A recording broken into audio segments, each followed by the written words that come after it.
La gallina degollada. Todo el día, sentados en el patio, en un banco, estaban los 4 hijos idiotas del matrimonio Mazzini-Ferraz.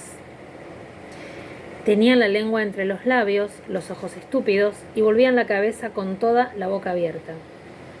El patio era de tierra, cerrado al oeste por un cerco de ladrillos. El banco quedaba paralelo a él, a 5 metros, y allí se mantenían inmóviles, fijos los ojos en los ladrillos. Como el sol se ocultaba tras el cerro al declinar, los idiotas tenían fiesta. La luz enceguecedora llamaba su atención al principio. Poco a poco sus ojos se animaban, se reían al fin estrepitosamente, congestionados por la misma hilaridad ansiosa, mirando el sol con alegría bestial, como si fuera comida. Otras veces, alineados en el banco, zumbaban horas enteras imitando al tranvía eléctrico. Los ruidos fuertes sacudían asimismo su inercia y corrían entonces alrededor del patio, mordiéndose la lengua y mugiendo. Pero casi siempre estaban apagados en un sombrío letargo de idiotismo y pasaban todo el día sentados en su banco, con las piernas colgantes y quietas, empapando de glutinosa saliva el pantalón. El mayor tenía 12 años y el menor 8. En todo su aspecto sucio y desvalido se notaba la falta absoluta de un poco de cuidado maternal. Esos 4 idiotas, sin embargo, habían sido un día el encanto de sus padres. A los 3 meses de casados, Mazzini y Berta orientaron su estrecho amor de marido y mujer y marido hacia un porvenir mucho más vital, un hijo. ¿Qué mayor dicha para 2 enamorados que esa honrada consagración de un cariño, libertado ya del vil egoísmo de un mutuo amor sin fin ninguno, y lo que es peor para el amor mismo, sin esperanzas posibles de renovación? Así lo sintieron Mazzini y Berta, y cuando el hijo llegó, a los 14 meses de matrimonio, creyeron cumplida su felicidad. La criatura creció bella y radiante hasta que tuvo 1 año y medio. Pero en el 20º mes sacudiéronlo una noche, convulsiones terribles, y a la mañana siguiente no conocía más a sus padres. El médico lo examinó con esa atención profesional que está visiblemente buscando la causa del mal en las enfermedades de los padres. Perdón, voy a silenciar la compu, porque si no va a estar sonando, es un plomo. Perdón, gracias por la espera. Después de algunos días, los miembros paralizados de la criatura recobraron el movimiento, pero la inteligencia, el alma, aún el instinto se habían ido del todo. Había quedado profundamente idiota, baboso, colgante, muerto para siempre sobre las rodillas de su madre. «Hijo, mi hijo querido», sollozaba ésta sobre aquella espantosa ruina de su primogénito. El padre, desolado, acompañó al médico afuera. «A usted se le puede decir, creo que es un caso perdido. Podrá mejorar, educarse en todo lo que le permita su idiotismo, pero no más allá». «Sí, sí», asentía Mazzini, «pero dígame, ¿usted cree que es herencia? Que...» En cuanto a la herencia paterna, ya le dije lo que creía cuando vi a su hijo. Respecto a la madre, hay allí un pulmón que no sopla bien. No veo nada más, pero hay un soplo un poco rudo. Hágala examinar detenidamente. Con el alma destrozada de remordimiento, Mazzini redobló el amor a su hijo, el pequeño idiota que pagaba los excesos del abuelo. Tuvo asimismo que consolar, sostener sin tregua a Berta, herida en lo más profundo por aquel fracaso de su joven maternidad. Como es natural, el matrimonio puso todo su amor en la esperanza de otro hijo. Nació este, y su salud y limpidez de risa reencendieron el porvenir extinguido. Pero a los 18 meses las convulsiones del primogénito se repetían y al día siguiente el segundo hijo amanecía idiota. Esta vez los padres cayeron en honda desesperanza. Luego su sangre, su amor, estaban malditos, su amor sobre todo. 28 años él, 22 ella, y toda su apasionada ternura no alcanzaba a crear un átomo de vida normal. Ya no pedían más belleza o inteligencia como en el primogénito, pero un hijo como todos. Del nuevo desastre brotaron nuevas llamaradas de dolorido amor, un loco anhelo de redimir de una vez para siempre la santidad de su ternura. Sobrevinieron mellizos y punto por punto repitióse el proceso de los 2 mayores. Mas por encima de su inmensa amargura quedaba a Mazzini y Berta gran compasión por sus 4 hijos. Hubo que arrancar del limbo de la más honda animalidad no ya sus almas, sino el instinto mismo, abolido. No sabían deglutir, cambiar de sitio, ni aun sentarse. Aprendieron al fin a caminar, pero chocaban contra todo por no darse cuenta de los obstáculos. Cuando los lavaban, mugían hasta inyectarse de sangre el rostro. Animábanse solo al comer o cuando veían colores brillantes u oían truenos. Se reían entonces, echando afuera lengua y ríos de baba, radiantes de frenesí bestial. Tenían, en cambio, cierta facultad imitativa, pero no se pudo obtener nada más. Con los mellizos pareció haber concluido la aterradora descendencia, pero pasados 3 años, Mazzini y Berta desearon de nuevo ardientemente otro hijo, confiando en que el largo tiempo transcurrido hubiera aplacado a la fatalidad.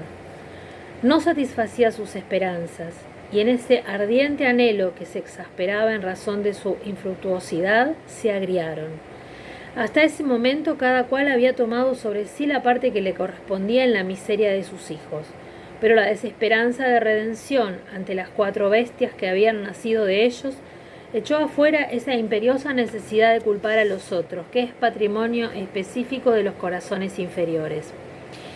Iniciáronse con el cambio de pronombres, tus hijos, y como a más del insulto había la insidia, la atmósfera se cargaba. Me parece, díjole una noche Mazzini, que acababa de entrar y se lavaba las manos, que podrías tener más limpios a los muchachos. Berta continuó leyendo como si no hubiera oído. Es la primera vez, repuso al rato, que te veo inquietarte por el estado de tus hijos. Mazzini volvió un poco la cara a ella con una sonrisa forzada. De nuestros hijos, me parece. Bueno, de nuestros hijos, ¿te gusta así? Alzó ella los ojos. Esta vez Mazzini se expresó claramente. Creo que no vas a decir que yo tenga la culpa, ¿no? Ah, no, se sonrió Berta, muy pálida. Pero yo tampoco, supongo. No faltaba más, murmuró. ¿Qué no faltaba más? Que si alguien tiene la culpa no soy yo, entiéndelo bien. Eso es lo que te quería decir. Su marido la miró un momento, con brutal deseo de insultarla. Dejemos, articuló al fin secándose las manos. Como quieras, pero si quieres decir... Berta, como quieras. Este fue el primer choque y le sucedieron otros. Pero en las inevitables reconciliaciones, sus almas se unían con doble arrebato y ansia por otro hijo. Nació así una niña. Vivieron 2 años con la angustia a flor del alma, esperando siempre otro desastre. Nada acaeció, sin embargo, y los padres pusieron en su hija toda su complacencia, que la pequeña llevaba a los más extremos límites del mimo y la mala crianza. Si aún en los últimos tiempos Berta, cuidada siempre de sus hijos, al nacer Bertita olvidóse casi del todo de los otros. Su solo recuerdo la horrorizaba como algo atroz que la hubieran obligado a cometer. A Mazzini, bien que en menor grado, pasábale lo mismo. No por eso la paz había llegado a sus almas. La menor indisposición de su hija echaba ahora afuera, con el terror de perderla, los rencores de su descendencia podrida. Habían acumulado sobrado tiempo para que el vaso no quedara distendido y al menor contacto el veneno se vertía afuera. Desde el primer disgusto emponzoñado habíanse perdido el respeto. Y si hay algo a que el hombre se siente arrastrado con cruel fruición es, cuando ya se comenzó, a humillar del todo a una persona. Antes se contenían por la mutua falta de éxito. Ahora que éste había llegado, cada cual, atribuyéndolo a sí mismo, sentía mayor la infamia de los 4 engendros que el otro habíale forzado a crear. Con estos sentimientos no hubo ya para los 4 hijos mayores afecto posible. La sirvienta los vestía, les daba de comer, los acostaba con visible brutalidad. No los lavaban casi nunca. Pasaban casi todo el día sentados frente al cerco, abandonados de toda remota caricia. De ese modo, Bertita cumplió 4 años y esa noche, resultado de las golosinas que sus padres eran incapaces de negarle, la criatura tuvo algún escalofrío y fiebre, y el temor a verla morir o quedar idiota tornó a reabrir la eterna llaga. Hacía 3 horas que no hablaban y el motivo fue, como casi siempre, los fuertes pasos de Mazzini. «Mi Dios, ¿no puedes caminar más despacio? ¿Cuántas veces...?» «Bueno, es que me olvido, se acabó, no lo hago a propósito». Ella se sonrió, desdeñosa. «No, no te creo tanto». «Ni yo jamás te hubiera creído tanto a ti, tisiquilla». «¿Qué? ¿Qué dijiste?» «Nada». «Sí, te oí algo. Mira, no sé lo que dijiste, pero te juro que prefiero cualquier cosa a tener un padre como el que has tenido tú». Mazzini se puso pálido. «Al fin», murmuró con los dientes apretados. «Al fin, víbora, has dicho lo que querías».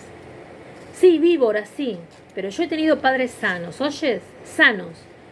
Mi padre no ha muerto de delirio. Yo hubiera tenido hijos como los de todo el mundo. Esos son hijos tuyos, los 4 tuyos». Mazzini explotó a su vez. «Víbora tísica, eso es lo que te dije, lo que te quiero decir. Pregúntale al médico quién tiene la mayor culpa de la meningitis de tus hijos, mi padre o tu pulmón picado, víbora».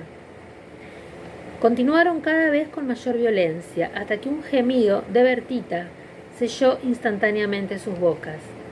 A la 1 de la mañana, la ligera indigestión había desaparecido, y como pasa fatalmente con todos los matrimonios jóvenes que se han amado intensamente una vez siquiera, la reconciliación llegó, tanto más efusiva cuanto infames fueran los agravios.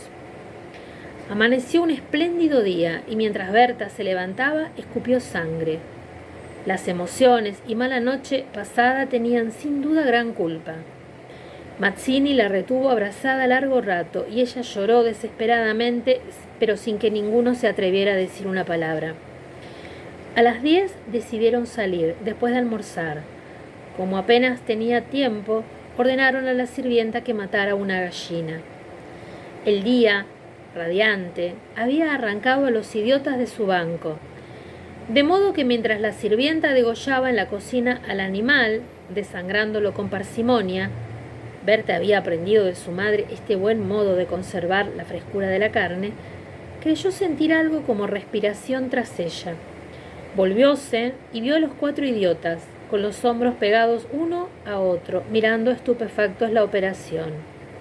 Rojo, rojo.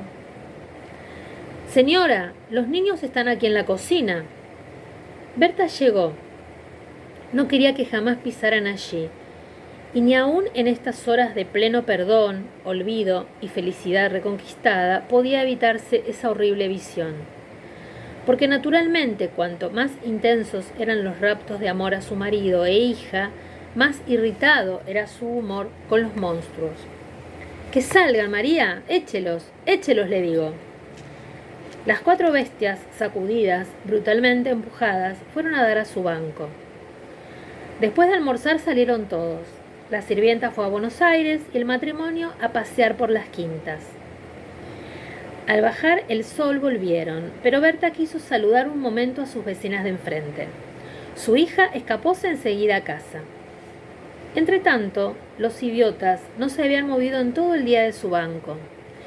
El sol había traspuesto ya el cerco, comenzaba a hundirse y ellos continuaban mirando los ladrillos, más inertes que nunca. De pronto algo se interpuso entre su mirada y el cerco.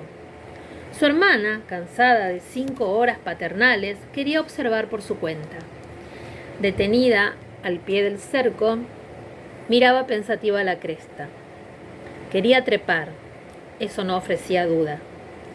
Al fin decidióse por una silla desfondada, pero aún no alcanzaba. Recurrió entonces a un cajón de querosén, y su instinto topográfico hízole colocar vertical el mueble, con lo cual triunfó. Los 4 idiotas, la mirada indiferente, vieron cómo su hermana lograba pacientemente dominar el equilibrio y cómo en puntas de pie apoyaba la garganta sobre la cresta del cerro entre sus manos tirantes. Viéronla mirar a todos lados y buscar apoyo con el pie para alzarse más.